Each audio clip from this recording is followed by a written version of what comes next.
26 વલસાડની 7 વિધાનસભા બેઠક પર આજે મતગણતરી થઈ રહી છે। 1,45,464 મતોથી હાલે ભાજપ આગળ।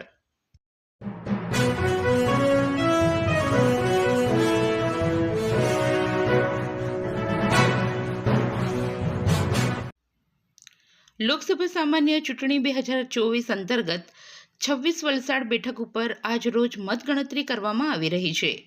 આ મતગણતરી વલસાડની સરકારી ઇજનેર કોલેજ ખાતે પોલીસના લોખંડી બંદોબસ્ત વચ્ચે કરવામાં આવી રહી છે। 26 વલસાડની 7 વિધાનસભા બેઠક પર આજે મતગણતરી થઈ રહી છે। એક વિધાનસભા દીઠ 14 ટેબલો ગોઠવવામાં આવ્યા છે। સૌથી વધુ ડાંગમાં 24 રાઉન્ડ અને સૌથી ઓછા પારડીમાં 18 રાઉન્ડમાં મતગણતરી હાથ ધરાઈ છે।